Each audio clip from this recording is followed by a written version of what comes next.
Assalamualaikum warahmatullahi wabarakatuh. Waalaikumsalam warahmatullahi wabarakatuh. Kita lanjutkan Tadabbur Ma'iyah kali ini ke Tadabbur Ma'iyah yang ditulis oleh Mbah Nun, Tadabbur Al-Fatihah di dalam Mushaf Al-Quran Tadabbur Ma'iyah Padang Bulan dengan judul Mengal-Fatihahi dan Mengal-Fatihahkan. Ya, Mas Helmi. Jadi untuk tema dan topik pembahasan kali ini, Simbah menyodorkan satu judul yang cukup menarik untuk kita dalami, untuk kita selami, dan sekaligus untuk kita renungkan dan aplikasikan dalam kehidupan sehari-hari, yaitu mengal-fatihai dan mengal-fatihahkan manusia dalam kehidupan kita sehari-hari tentunya ya.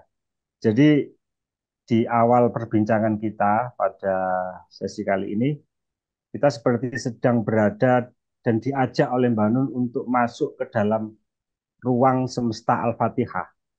Ya, Jadi kita sedang berada di dalam sebuah ruang besar semesta Al-Fatihah. Bahkan, Mas Zelmi, kalau ya. kita mampu dan menugik dalam diri kita, kita sesungguhnya adalah pantulan dari 7 ayat yang ada dalam surat Al-Fatihah. Ya, ya. Gimana itu, Mas? Kilas penjelasannya. Kalau kita mulai dari ini ya, apa yang ditulis Mbah Nun ya, di Oke, paragraf siap. pertama itu ada statement yang menarik dan perlu untuk kita cermati. Di situ Mbah Nun menulis daya jangkau akal pikiran yang menggunakan cara apapun, metodologi berpikir apapun, asosiasi, imajinasi, atau simulasi, tidak bisa menunjuk satu serbuk hal ihwal yang tidak berada dalam rangkuman atau kandungan Al-Fatihah. Dari statement inilah tadi saya menyampaikan bahwa Mbah Nun sedang mengajak kita untuk memasuki ruang semesta Al-Fatihah karena tidak ada satu butir debu pun, tidak ada satu zarroh yang terkecil dari komponen alam semesta ini yang tidak dikandung oleh Al-Fatihah. Nah, nanti kita pelan-pelan Mas Zeni memasuki itu dalam rangka mentadaburi suratul Fatihah. Kalau di dalam Tadabbur Mbah Nun atas Al-Fatihah ini yang di dalam mushaf Al-Quran Tadabbur Ma'iyah Padang Bulan tertera di halaman 14 dan 15 ini ada 7 paragraf. Nah, menurut Mas Saiful, paragraf mana kira-kira yang merupakan kunci dari Tadabbur yang ditulis oleh Mbah Nun ini? Ya, 7 paragraf itu kalau menurut saya Mas Zeni, semua paragraf, masing-masing paragraf, mulai paragraf pertama sampai paragraf yang terakhir atau yang ketujuh itu sesungguhnya ada kunci-kunci tertentu yang nanti bisa kita diskusikan. Tetapi saya memulainya dari paragraf pertama yang tadi saya bacakan tentang daya jangkau akal pikiran manusia yang tidak mampu dan tidak ada asosiasi imajinasi atau apapun yang bisa terlepas dari kandungan Al-Fatihah. Ini kan sesungguhnya menunjukkan bahwa kita manusia dengan segala metode dan pendekatan berpikir, baik saintifik, ilmiah, atau apapun, itu sesungguhnya belum mampu menjangkau, belum mampu menemukan sesuatu yang tidak berada dalam cakupan Al-Fatihah. Bagaimana kita mensikapi fakta ini?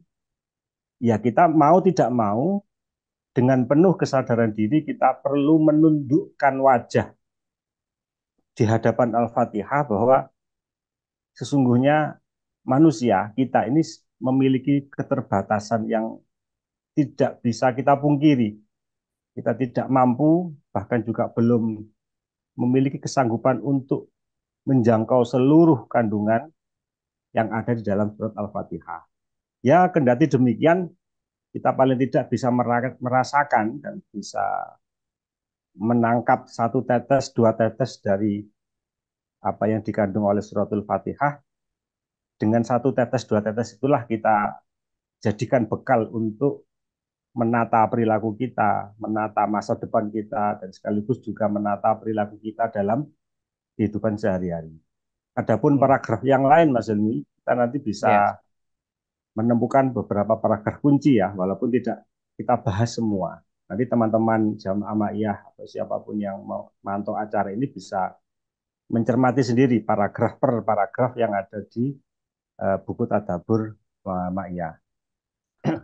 Berarti bisa saya tangkap bahwa eh, Suratul Fatihah ini dalam tadabbur yang ditulis oleh Mbah Nun itu mengingatkan kepada kita, memberitahukan kepada kita bahwa sebenarnya Al-Fatihah tadi itu adalah semesta atau spektrum yang sangat luas yang penting untuk kita pahami bahwa Suratul Fatihah itu bisa menjadi perspektif yang apa namanya menyeluruh, komprehensif dan sangat penting. Kalau saya memahami seperti itu, bagaimana, Mas? Ya, betul Mas. Jadi coba kita perhatikan ya di paragraf ketiga halaman 14 itu Mbah Nun menulis Al-Fatihah adalah kunci semua pandangan, Ya, teropong semua penglihatan, jalan setiap upaya penyelesaian, sarana menuju segala kesembuhan, kelengkapan jawaban atas segala pertanyaan. Kita ambil satu saja dari apa yang disampaikan Mbak Nun. Al-Fatihah adalah kunci semua pandangan. Artinya, kita bisa menggunakan 7 ayat di Al-Fatihah atau mungkin salah satu dari 7 ayat itu untuk kita jadikan alat pandang, kacamata, atau ya bagaimana kita memandang dunia itu dengan perspektif Al-Fatihah. Contoh hmm, yang paling sederhana misalnya, kita pasti semua hafal basmalah yang ada di ayat pertama, Bismillahirrahmanirrahim. Itu saya pikir semua orang Muslim ya, baik yang dewasa, remaja, bahkan pun sampai anak-anak, saya pikir pasti juga sudah menghafal bacaan basmalah. Tetapi sesungguhnya di basmalah itu, selain kita baca sehari-hari, ketika akan mengerjakan perbuatan baik apapun, mau berangkat kerja baca basmalah, mau belajar baca basmalah, atau mau melakukan aktivitas apapun kita baca basmalah, itu kan sesungguhnya kita sedang menjalin keterhubungan dengan Allah. Kita mengerjakan sesuatu itu mustahil tidak bersama Allah.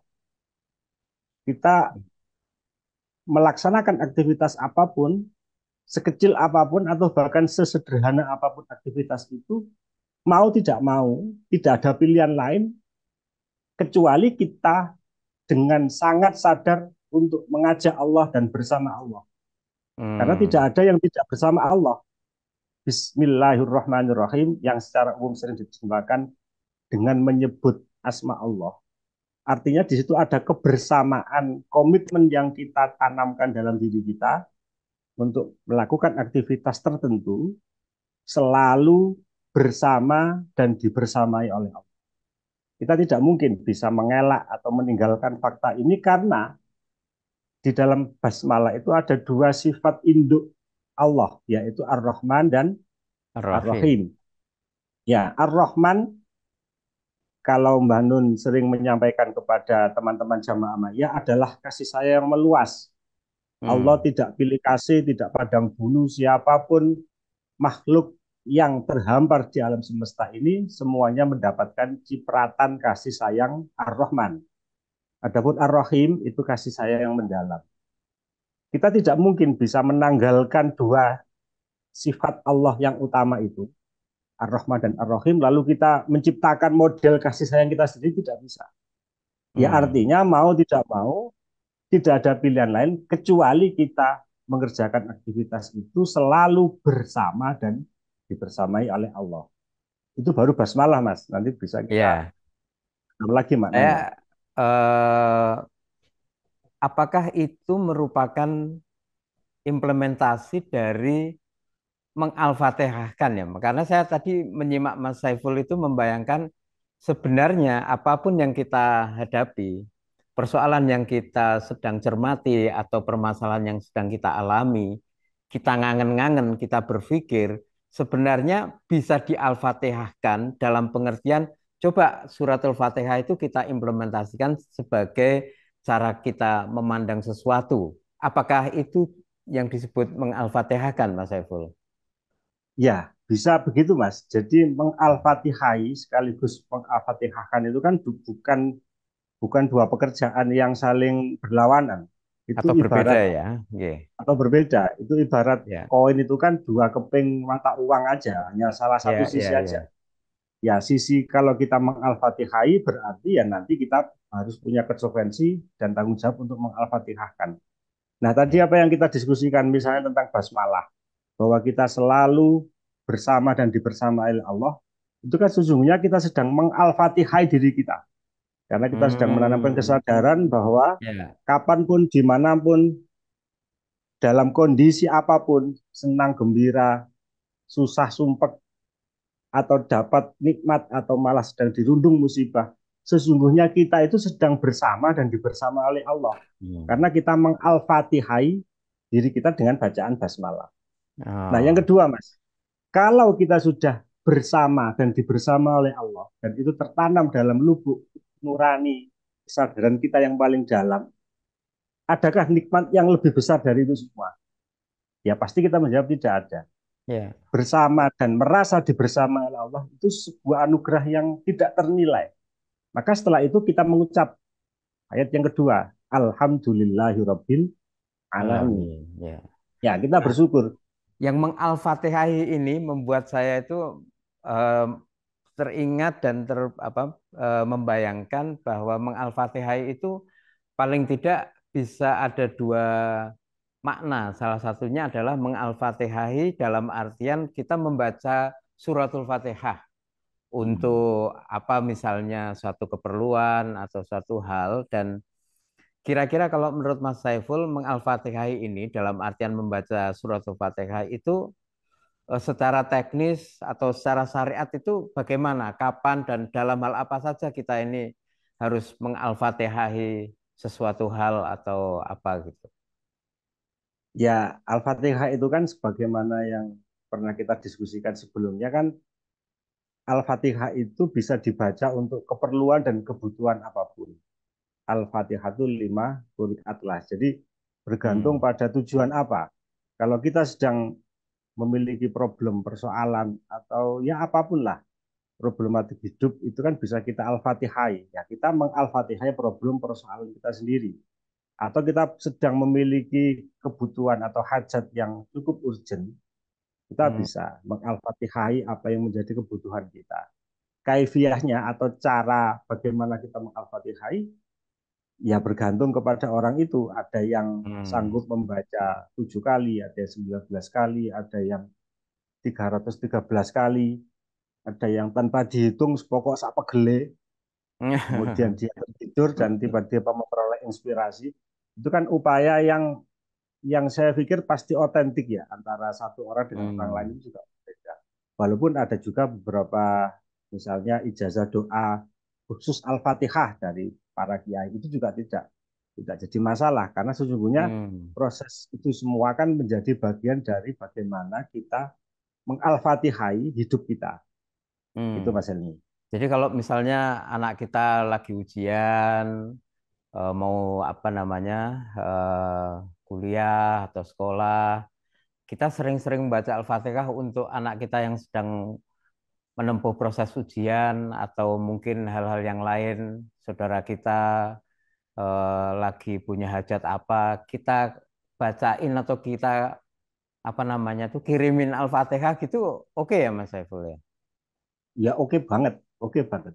Atau malah ini misalnya ada satu dua teman yang sedang naksir atau ngincer cewek atau cowok, Oh ya. timbangannya angel-angel, coba dijalin ikatan secara rohaniah dengan cara mengalfatihai ya siapa si cewek atau si cowok itu, misalnya rutin setiap habis sholat bisa 3 kali, 7 kali, atau semampunya lah. Ya dalam rangka sekaligus memohon doa kepada Allah untuk memberikan petunjuk. Mudah-mudahan ini calon jodoh saya. Kalaupun Hmm. iya, maka nanti Allah lah yang akan menarik dan membentangkan ikatan antara kita dengan si dia itu. Melalui apa Oh. ya? Melalui tali rohaniah yang ada di Tapi nggak kandungan surat memaksa Allah kan Al-Fatihah. Mas Saiful. Jadi jangan bilang Oh ya iya, Allah, ku tahu yang apa, kau tahu yang ku mau kan nggak boleh begitu ya Mas Saiful. ya nanti Allah jawab. Iki sing dadi pangeran aku apa awakmu? Wah, berat gitu. Iya, iya, iya. Oke, jadi mengalfatihahi ini sebenarnya panduan yang sangat tidak terbatas. Kapanpun, manakala kita punya suatu hajat yang baik, kita membaca Al-Fatihah, baik itu kita yang punya hajat maupun saudara kita, anak kita, itu sangat-sangat baik ya Mas Saiful ya, sangat apa namanya, sangat Iya, Mas. bernilai spiritual lah kira-kira ya, dan sebagai Iya, bentuk jadi doa ya. betul. Jadi doa itu kan nanti bisa menjadi dua kaki pijakan. Ya, mengalfatihai sekaligus juga mengalfatihahkan. Hmm, Kalau saya membayangkan begini, Mas, mengalfatihai itu kan seperti orang sedang membawa masuk Al-Fatihah ke dalam kesadaran diri kita. Entah itu hmm, karena ada problem atau kita baca sebagai doa, atau bahkan sekadar, ya bukan sekadar ya, atau kita istiqomah membaca ya, Al-Fatihah setelah sholat fardu misalnya. ya ini tadi yang Itu mau kan saya upaya tanyakan. mengal-Fatihai. Itu mengal-Fatihai. Nah, jadi membawa masuk ke dalam diri kita supaya kita juga menjadi sadar dan mengerti bahwa dalam diri kita itu juga ada komponen-komponen Al-Fatihah sebenarnya. Ya, Kalau ya, ada 7 ayat ya. berarti ya 7 ayat itu mari kita temukan dalam diri kita melalui Hmm, problem, melalui persoalan, melalui ya wirid-wirid tertentu atau istiqomah itu kan bagian dari upaya kita untuk ya. menemukan Al-Fatihah itu dalam diri kita. Jadi kalau saya boleh Gimana tarik Mas Henry? satu poin, yang pertama kita bisa membaca suratul Fatihah pada momentum-momentum yang kita memang betul-betul ada hajat yang mendesak atau hajat khusus kepada Allah Subhanahu wa taala, maupun sebenarnya kita bisa mendawamkan atau mengistiqomahkan membaca suratul Fatihah setiap hari, entah itu habis sholat atau di waktu-waktu tertentu, dan itu tidak terkait langsung kita pas punya masalah atau punya kebutuhan, bahkan jika perlu ketika kita senang atau kita sedang bersyukur ya pokoknya kita membaca Al-Fatihah secara istiqomah. Itu eh, dua hal yang tadi saya catat dari Mas Saiful. Kira-kira bisa enggak ini Mas Saiful kita apa namanya semacam poin bahwa satu membaca Al-Fatihah itu ya kalau bisa diistiqomahkan, kita sedang punya masalah atau tidak, punya hajat atau tidak, pokoknya istiqomah membaca Al-Fatihah supaya Al-Fatihah menjadi bagian dari diri kita, dan kedua juga Al-Fatihah kita baca sebagai bentuk permohonan manakala kita punya suatu hajat pada Allah Subhanahu wa taala. Iya Mas, jadi Al-Fatihah kan ya memang Allah sediakan Al-Fatihah ini untuk segala keperluan hidup kita. Hmm. Bahkan pun misalnya kita tidak sedang berada dalam kondisi yang membutuhkan penanganan secara Al-Fatihah, kita Hmm. membaca secara istiqomah, rutin, atau mendawamkan bacaan Al-Fatihah itu setelah sholat. Bisa 3 kali, 7 kali, atau 100 kali dalam satu hari, dan itu kita bagi dalam rentang waktu sholat 5 waktu misalnya. Nanti di Ya. total semua jumlahnya sehari bisa 100. Untuk apa ya? Tidak untuk apa-apa. Pokoknya saya cinta dengan Al-Fatihah. Saya merasa butuh dan merasa terus ingin berdekatan dan berdialog dengan Al-Fatihah. Dan karena itu saya mendawamkan Al-Fatihah dalam kehidupan saya pikir itu juga malah lebih bagus karena kita tidak Hmm. bergantung kepada situasi kondisi yang ada di sekitar kita. Ya. Kalau orang sudah istiqomah itu kan bahudan bahangin, bah susah, bah seneng, bah sumpek, bah bahagia kan dia akan jalan terus karena dia sudah bisa Ya. menikmati ya keindahan kandungan yang ada di suratul Fatihah. Ya. Itu Eh, Al-Fatihah ya. Nanti kita belum yang mengal-Fatihahkan. oh ya, kalau Nah, yang mengal-Fatihah kan gimana, Mas? kalau menurut yang saya baca dan saya cerna dari apa yang disampaikan Mbak Nun, itu kan intinya begini, Yang di paragraf berapa, mengal-Fatihahkan Mas Saiful? Kalau boleh saya tanya. itu di paragraf yang terakhir. Oh, Setiap boleh saya hamba, bacakan, Mas? ya silakan Mas, setiap Oke. hamba itu. Setiap hamba Allah yang tekun mengal-Fatihahi dan mengal-Fatihahkan hidupnya, membaca setiap butir kata padanya, kalimat-kalimatnya, pola hubungan antar kata dan antar kalimat, korelasi-korelasi rahasia antara titik-titik di dalamnya, menemukan dalam hidupnya kenapa Al-Fatihah disebut Ummul Quran, ibunya Al-Quran. Segala sesuatu dalam hidupnya berhulu hilir padanya, bersangkan-paran pada kandungan makna dan rahasianya. Wah, ini kan kalimat paragraf yang menurut saya luar biasa, Mas. Karena di situ Mbak Nun dengan sangat padat, ringkas dan apa ya, bernas Ya. melukiskan bagaimana Al-Fatihah itu sesungguhnya bukan sekadar bacaan, tetapi dia juga menjadi Ummul Quran, ibu sumber segala nilai yang ada di Al-Quran. Ya artinya kita mengalfatihahkan hidup kita itu bisa memilih, Mas, kalau dalam dalam Hmm. pandangan saya ya. Dari 7 ayat itu monggo kita mau masuk melalui pintu ayat nomor berapa untuk mengalfatihahkan diri kita. Ya, Karena ya. 7 itu kan berada dalam satu. Satu tapi Hmm. ada 7. Itu kan nggak bisa Hmm. dipisah-pisah karena utuh dan menyatu. Ya. Misalnya dari 7 pintu yang dibukakan oleh Allah melalui ayat Al-Fatihah, kita masuk melalui pintu yang pertama misalnya, yaitu Bismillah. Setiap kita melakukan aktivitas, kita membaca basmalah dengan kesadaran penuh bahwa kita sedang bersama dan dibersamai oleh Allah. Nanti kita juga akan tiba dan ketemu dengan pintu masuk yang ayat kedua, tiga, empat, lima, enam, dan tujuh. Hmm. Dari mana kita bisa masuk dan memilih salah satu pintu itu? Ya monggo, bergantung pada kebutuhan, autentik, atau kontekstualitas kehidupan kita. Ada loh, Simbah pernah bercerita, ada kiai yang disebut Kiai Hamdalah. Oh iya, Di iya. situasi apapun, entah dia senang, alhamdulillah. Ketika sedang dirundung masalah, kehilangan sesuatu, musibah, dia tetap mengucapkan alhamdulillah. Artinya, kalau dalam konteks pembicaraan kita ini, dia sedang masuk ke dalam Al-Fatihah melalui pintu alhamdulillah. Tidak ada yang Hmm. tidak disyukuri. Bahkan pun musibah, itu tetap bisa kita temukan bahan-bahan untuk bersyukur yang membuat kita bisa mengucapkan alhamdulillah. Simba kan Iya, pernah iya. berpesan, bahan-bahan untuk bersyukur itu sesungguhnya berlimpah ruah. Tidak usah kita cari, itu sudah datang sendiri. Tinggal kita menyadari apa tidak. Nah, dalam kehidupan sehari-hari, apapun situasi yang menimpa kita, gagal ujian, gagal diterima CPNS, gagal ditolak lamaran, itu sesungguhnya hanya setitik dari yang kita sebut sebagai musibah. Sementara di luar titik itu, kita sedang berhadapan dengan semesta alhamdulillah yang tidak ada Hmm. batasnya. Ya, ya. Jadi kita masuk ke alhamdulillah. Nanti juga akan ketemu Ar-Rahman Ar-Rahim. Nanti kita juga akan ketemu Maliki Yaumiddin. Nah, monggo dari Hmm. 7 itu kita bisa menggunakan dan memasuki salah satu pintu itu untuk nanti akan bertemu dengan keutuhan makna yang dikandung Ya, oleh ya, ya. Al-Fatihah. Jadi setiap ayat bisa merupakan pintu, tetapi juga mengandung ayat-ayat yang lain ya secara apa namanya Ya, ya. kandungan makna dan dalam bahasa Mbah Nun tadi korelasi-korelasi rahasia antara Nah, titik-titik di dalamnya, aja, Mas Saiful. nggih, Nah, nggih, nggih. eh,